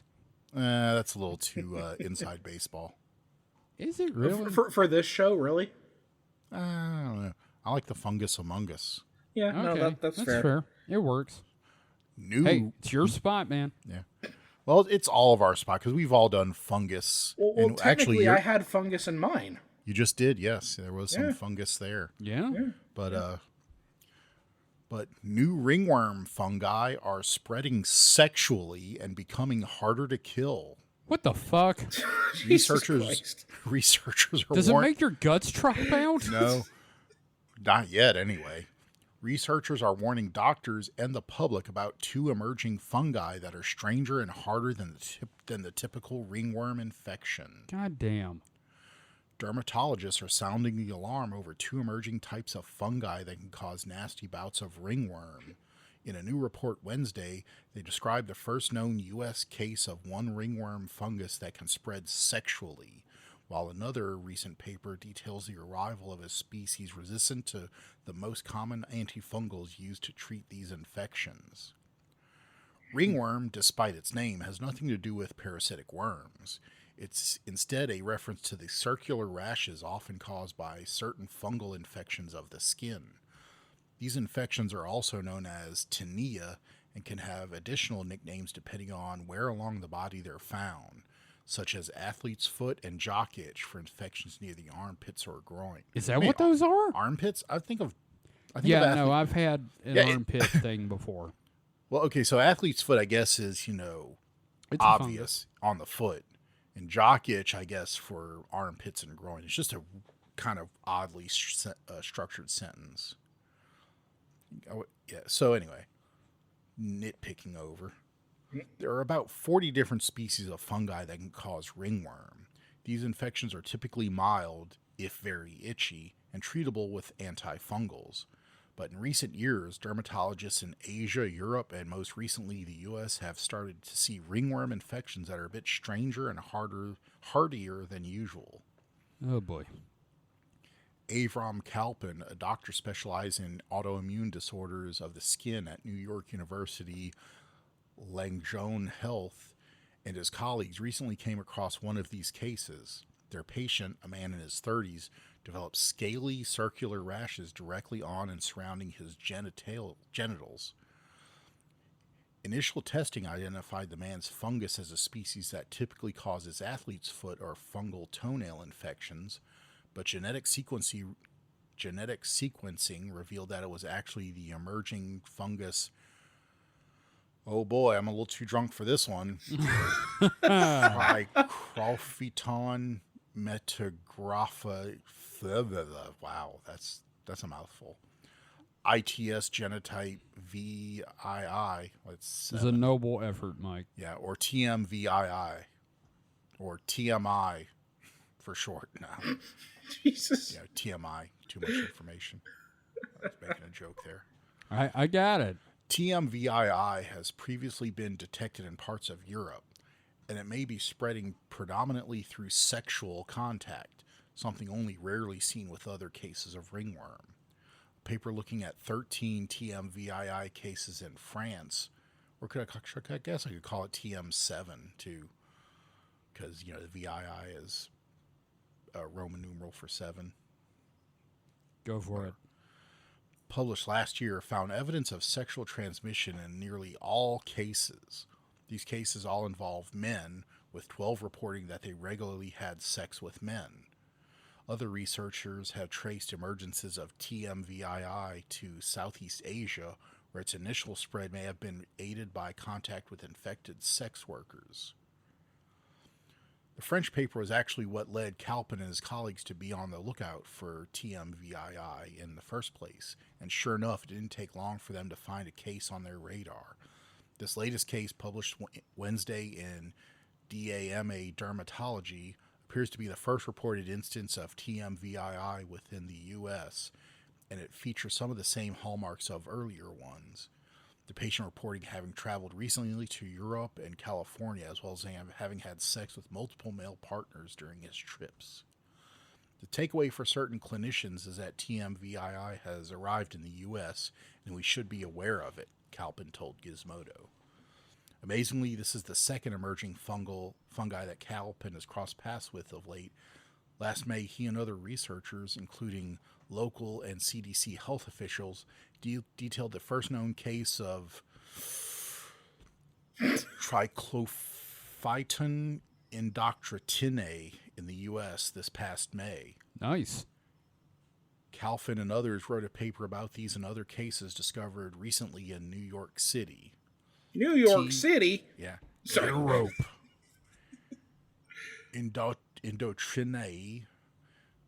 Gene. Damn it. It's likely the first emerged in India and is worrying for several reasons. For one, it tends to cause more severe ringworm with itchy, sometimes atypical rashes all over the body that could be confused for eczema. Secondly, tropical over-the-counter antifungal creams typically don't work on it. The fungus also frequently resists the frontline medication terbinafine, even when taken orally, and often resists to other oral medications. Wow, they just want to kill me with all these, big sciencey words tonight. Fluconazole, cannoli. Did you just say fucking cannoli? Okay. Here we go. I'm going to propose that we copyright the term cum shrooms and just use that. And I like that. Cum shrooms. Greasefovilin. Shrooms. Greasy fovilin. just do a segment. Mike tries to pronounce awkward, long, scientific words. While You know what? drunk. That's going to be a drunk. distraction whole game. This is one medication that appears to reliably There is one medication that appears to reliably work for the time being. Oh God. Itraconazole. But the treatment can take 8 weeks or longer to fully clear the infection. Goddamn. It can interact badly with other common drugs. If that isn't bad enough, the fungi also seems capable of being sexually Of course, they're all sexually transmitted. You bone in and get a fungus. Yeah, that's why they're called cum shrooms. Yeah. Yep. Patent pending. So between the significant quality of life impact, potential to spread to other people, the typical failure of oral first-line antifungal medications, and the long treatment duration required for an oral antifungal, it's very concerning and different than the more common ringworm people may have, which is often treated with over-the-counter topical antifungal creams, Calpin said. We know less about TMVII for now, but it too seems more difficult to treat than the usual ringworm. Calpin's patient failed to respond to an initial 4-week course of fluconazole. Fluconazole? Fluconazole. We'll go with fluconazole. Fluconazole goes pretty well with veal. Yeah, or you get it from your local pizzeria. Yeah, give me an order of fluconazole. Hold the cum shrooms.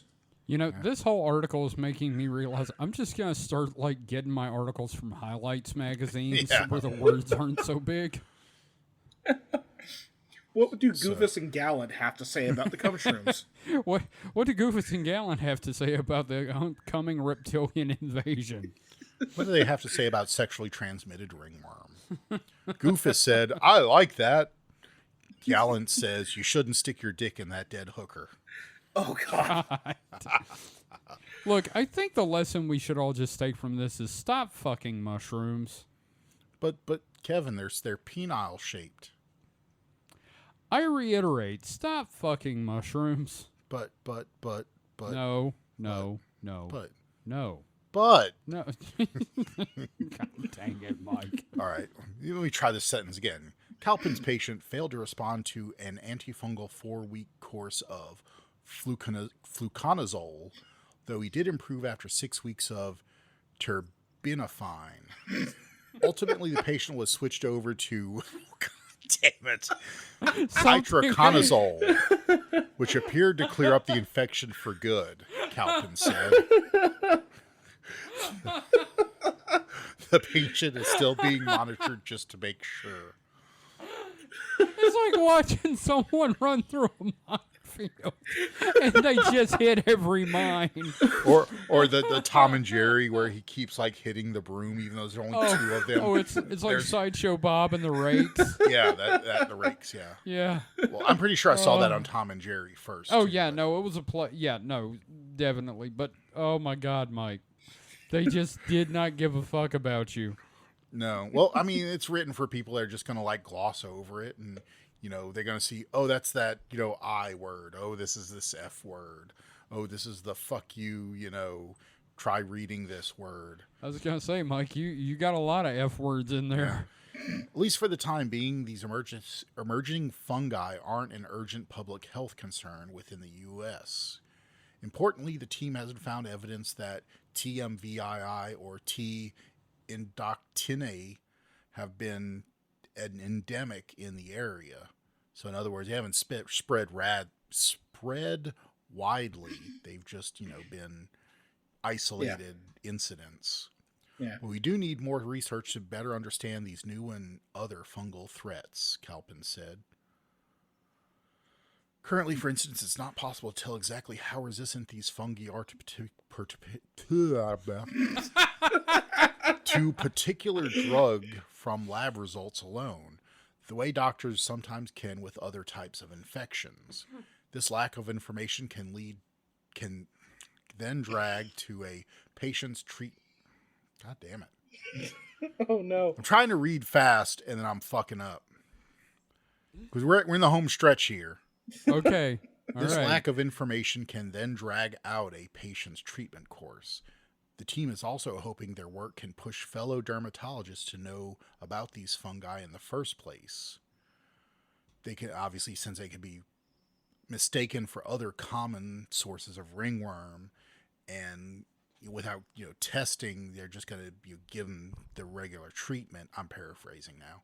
Mm-hmm. They're going to give them the regular treatment, and it's not going to work, and it's just going to take longer. And you're going to be like, "Hey doc, my dick still itches. Why is my dick itching?"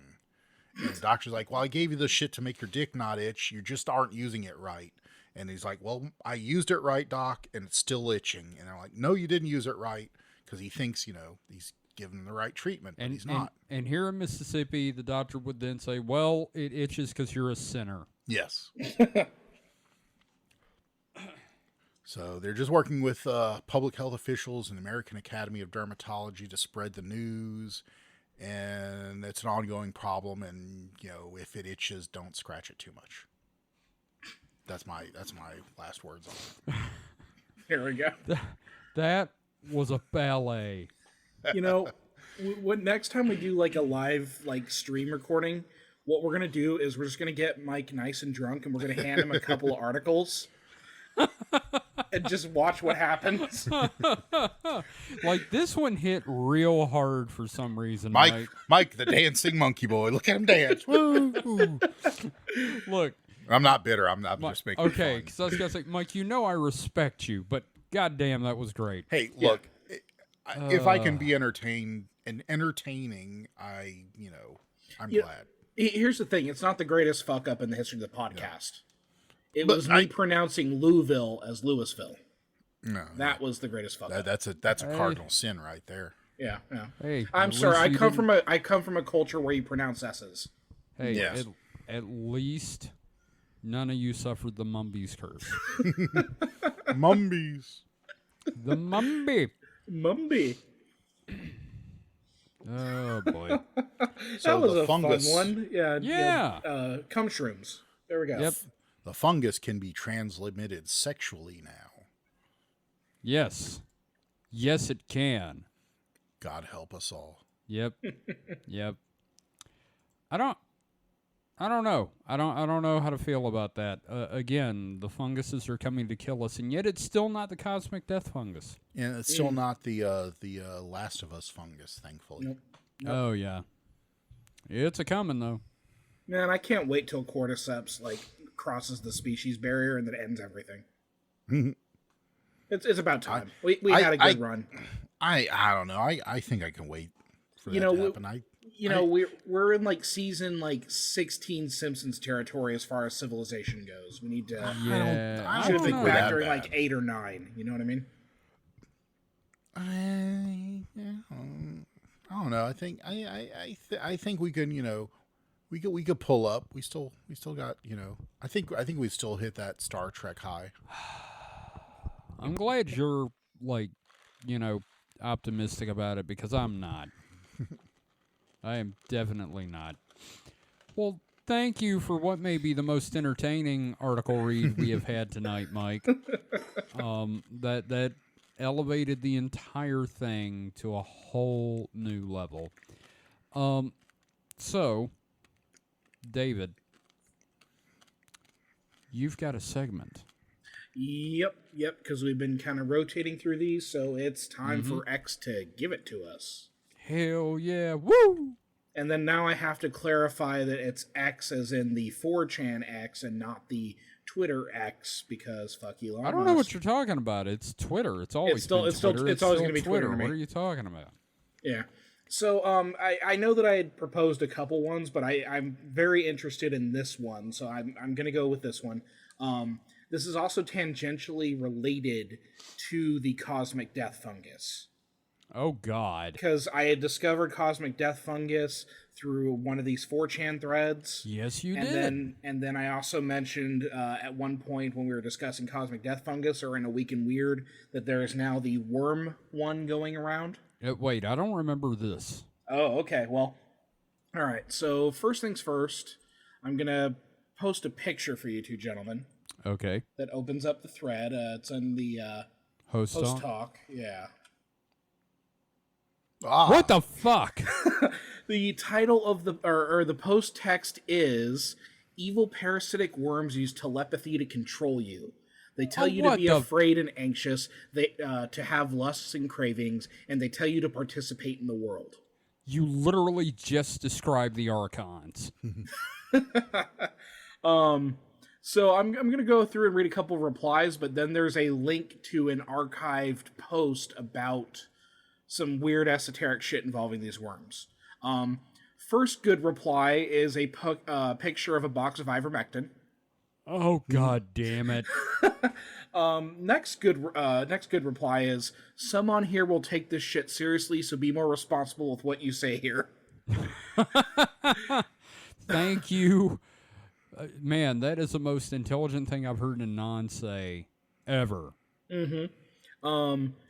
There's the quote, evil parasitic worms use telepathy to control you. The response is, we know, and then they link to the parasite pill, which is a spin-off, because I think at some point I had mentioned that there was division within the ranks of the cosmic death fungus, and we had the split into the parasite pill. We're going to have to do an update episode eventually, but no time soon. Another reply, works, the NAC protocol works too. God damn it. Okay, here, now we're getting to some real fun shit here. Unvaxxed blood has vaxy growth structures. It doesn't matter if you get the vax or not. It sheds into everyone else and grows into new host. They're finding and self-replicating vax structures in unvaxxed blood. And he links to a couple of Rumble posts. Okay. Clots grow even after body dies. 5 minutes into this Dr. C vid, they show the vial of vax clots calamari that shows they do continue to grow even after they remove from the body and put in preservative. Everything you just read sounds like one of those they don't want you to know this one secret to saving money posts. But with word salad. Pyrantel Palmate once a week for 3 weeks, once a year to clear the intestine parasites. Use Zelenko protocol to clear vax. Pray for divine intervention. Please, God, clean us of all hydrogel and nanotechnology blood poisons and instead transmute it to the good. Pray for God to transmute the evil to good, which makes the magnitude of evil not so important. Pray that the more the beast wriggles, the faster the divine plan comes to fruition. Pray any and all actions people take ultimately energize the divine plan, and it doesn't matter if they have good or bad intentions. Pray to redirect all efforts everywhere and everyone to the divine goal. Hey, can I just pray for tacos? Let's see. They've got some more posts. Let's see. Oh, here we go. The worms are a tether from you in the future. They are you in the future without Christ. You are a worm and no man. Without Christ, you will go to the place where the worm never dies. It may become a phoenix for a short time, but eventually it will burn up to be reborn in the ashes. There's only one way to escape this fate. The worm and the phoenix are creatures of the tree of knowledge of good and evil. Yeshua is your only hope to salvation. He is the only one who can deliver you. Which Dune book is that from? Stop drinking mezcal and tequila. The worms don't even improve the flavor. Oh, that's good. That's the kind of content I want. But this led me to a very ridiculous post. I'm going to go ahead and read this here. It's an archive, so it's a JPEG archive of discussion. Lots of pictures. I'm not going to read the whole thing. This is probably research for later on. The title of this document is Parasite Anon Thread Tiamat Vax Ishtar AI Part 1. Is that like military phonetic alphabet? No, I think this is just all the shit they're linking together. Tiamat, Vax, Ishtar, and AI Part fucking 1. Whiskey Tango Foxtrot. And it is a scroller. That's what we're dealing with here. Okay, I don't think we need any more of that. No, wow. I'm going to read like the first 2 posts, though, in it. Because, again, this is like whetting our appetite for something that is going to be hilarious down the line. Here is everything I've got on Tiamat, the true meaning of Lotus symbolism, the satanic alien parasite as depicted by ancient civilizations around the world, how it relates to the COVID vax agenda, the clots, and the true purpose of Tikkun Olam, repairing the world. This is why they don't want you to taking ivermectin. If you want to get a crash course on schizomaxing and understand what is happening to your world without having to sell your soul to Satan... sorry, this is a run-on sentence. Yes, sorry, schizomaxing. I think they're owning it. Like, you know, they're owning it. But Is it like min-maxing? yeah, I guess so. And understand what is happening to your world without having to sell your soul to Satan to gain that knowledge. Take the deep dive and read every one of these posts and look at the attached pictures. I don't know how to archive stuff, so if someone wants to do the honor so this doesn't get all deleted, I appreciate it. Christ is king. Turn your monitor off. Tiamat fiber organism worship again. The tentacles depicted are the true form of Satan. This is what's growing out of the parasite eggs in people's veins right now and being dug out by embalmers and being called clots. The Egyptians' lotus flower is how the Illuminati symbolically depict the alien egg that they hatch out of. The eggs open like a flower, just like in the movie Alien. Using the lotus to represent the egg goes all the way back to ancient Egypt and Babylon. When the awakening trigger is broadcast worldwide, all the vaccies who haven't died of suddenly will start hatching this shit. Get schizomaxed and prepare for the worst, or you will not survive the next stage. This shit is being carried out by Lamaus and the Illuminati. Serve them in hopes that they will be spared the fate of the rest of us. Yeah. Okay, so we just got our update on Illuminati Watcher. That's good. Okay. What the fuck? I felt like this is one that we're going to have to dig into. I've gone ahead and I have saved the image for research. Schizomaxing. Yeah. I'm just numb after that. Yeah, no, it was like a wash of rancid ocean water. Well, and part of the thing is I have to read through it as breathlessly as possible to get the proper. I know. Here's the thing. The only way it would sound more correct is if you were saying it over a walkie-talkie for the static or calling or calling coast to coast. Yeah. Yeah, if it sounded like you were coming through a crappy payphone. Oh my God. Well, thank you for that. That's something that I can't deal with. Don't thank me for this shit. This is our pain for later. Okay, fair enough. Well, you found it. Yeah. Well, we got some questions for the show, guys. Okay. All right. So, first off, Sam asks, what's every host's favorite movie and why?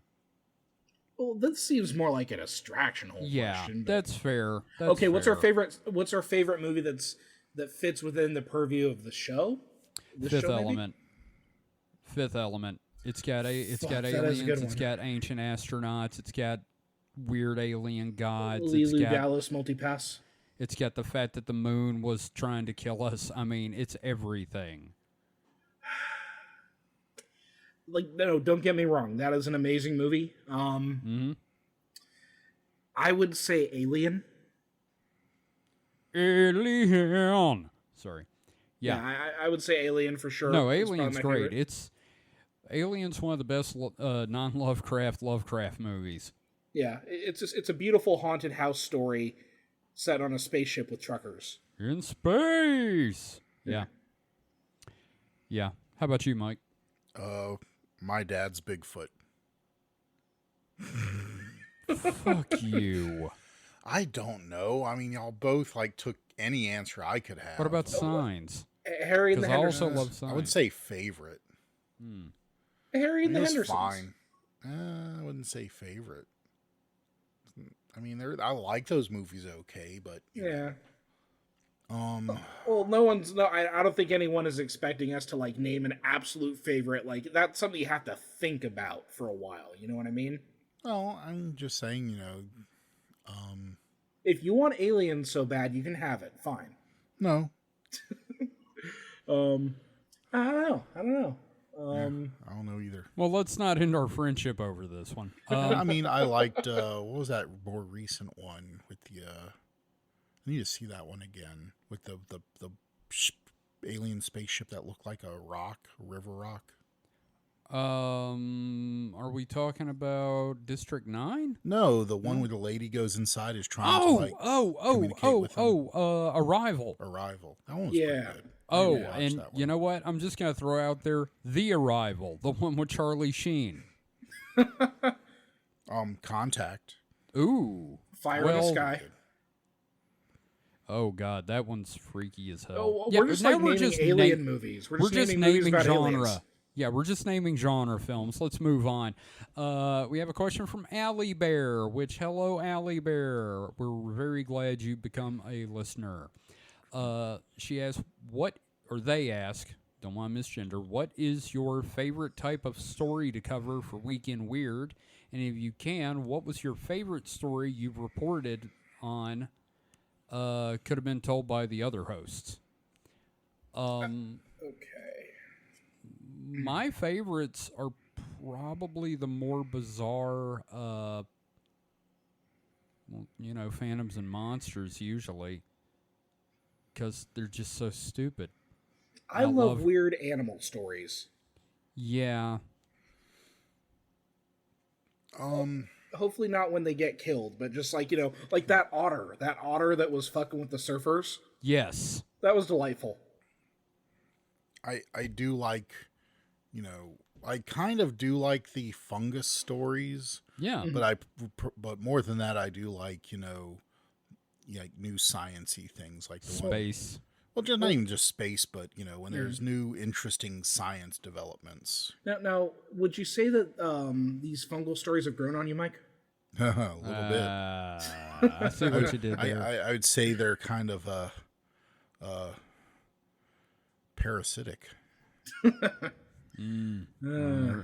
was terrible. Yep, that was. So that was the first question. What was the second question? What was your favorite story that we've reported on? Wait a minute, that was the first one. No, the first one was what's our favorite type. This is what's our favorite specific that any of us have covered. But there was some angle about if another host. Yeah. Just said it doesn't have to be one you have brought to the table. So it could be any story in general.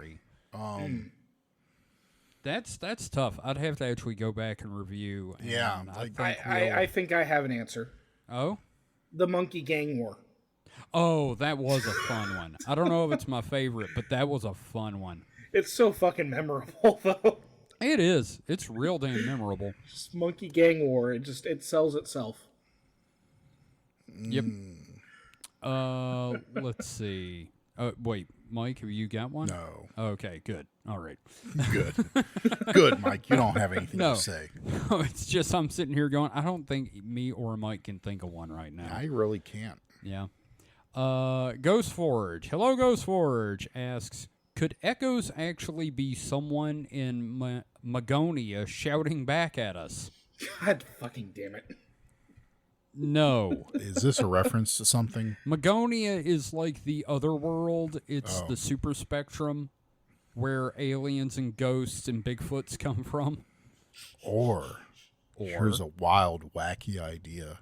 Just a weird theory that, could blow people's minds. I swear to God, if you just explain what an echo actually is, I'm going to get pissed off. It could just be sound reflected off of a surface back at you.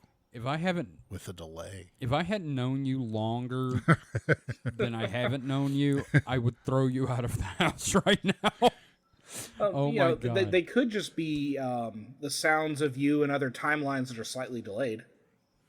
No. No? Okay. No. Okay. I'd be more inclined to believe weird shit about mirrors than echoes. Well, farts are just the ghosts of food past. All right, so there's another question Ghost Forge has, but it's just a joke question about a music video. It's an extended lyric video that's like I think it's like a lip sync thing. Yeah, bad lip reading from Star Wars. And it says, is this music video actually evidence of the existence of the chicken people humanoids from the Indrid Cold story? And I'm just going to go ahead and say yes. Because I watched it earlier, and yes, that is exactly what that is. Mm-hmm. So that is all of our segments. That just leaves us to do some plugs before we go. I am going to plug something that I came across on Something Awful. There is a thread on SA, which, if you'll give me 1 second, I'll find it. But what I found was a YouTube channel that a goon has. The thread is called Cryptids and Conspiracies. Is it true what they say about men with big foots?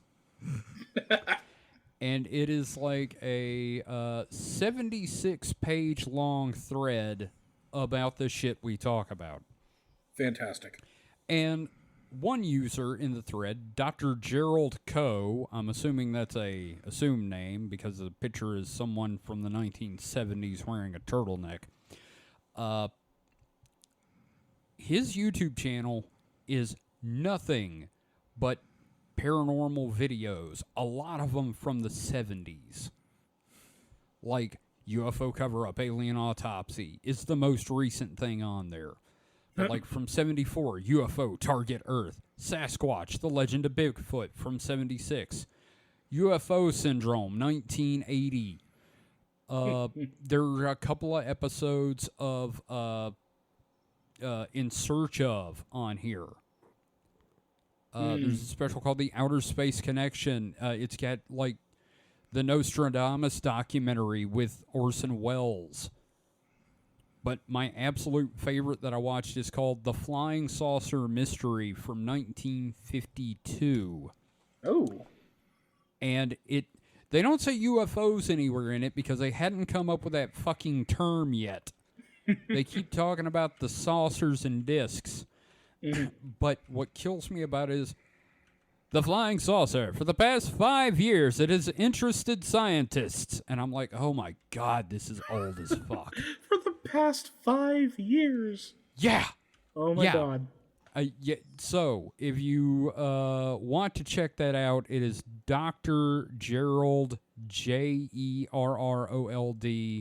Coe, C-O-E. I will try to have a link in the description of the episode, so you can check it out. He has got a ton of stuff on there, and I just discovered he also has a blog about books about UFOs, Bigfoot, lost continents, and more called Paperbacks of the Gods.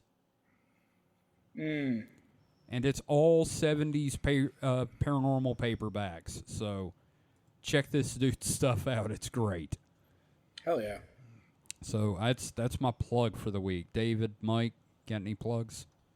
I'm trying to find the link right now, but there was a recent Slender Man documentary that came out that's kind of looking at the ARG and the mid 2000s online storytelling that resulted in it.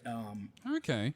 Yeah. Okay. Here we go. It's Slenderverse: Building the Slender Man by Alex Hara. But it features a bunch of like I've mentioned Nightmind before. Yes. Yeah, so it features a bunch of different people being interviewed about like the early Something Awful days, like Marble Hornets, that sort of thing. Yeah.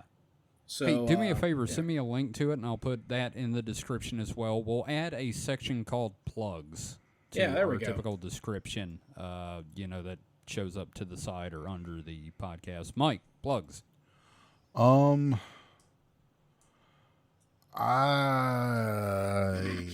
don't have any. Mike's plugging Alcoholics Anonymous. No, I'm kidding. No. Hey, he's not anonymous. No. Yeah. So. No. Just triggered something. Jesus. You all right there, Mike? Yeah. Okay. No. So that's. That's it for this week, everybody.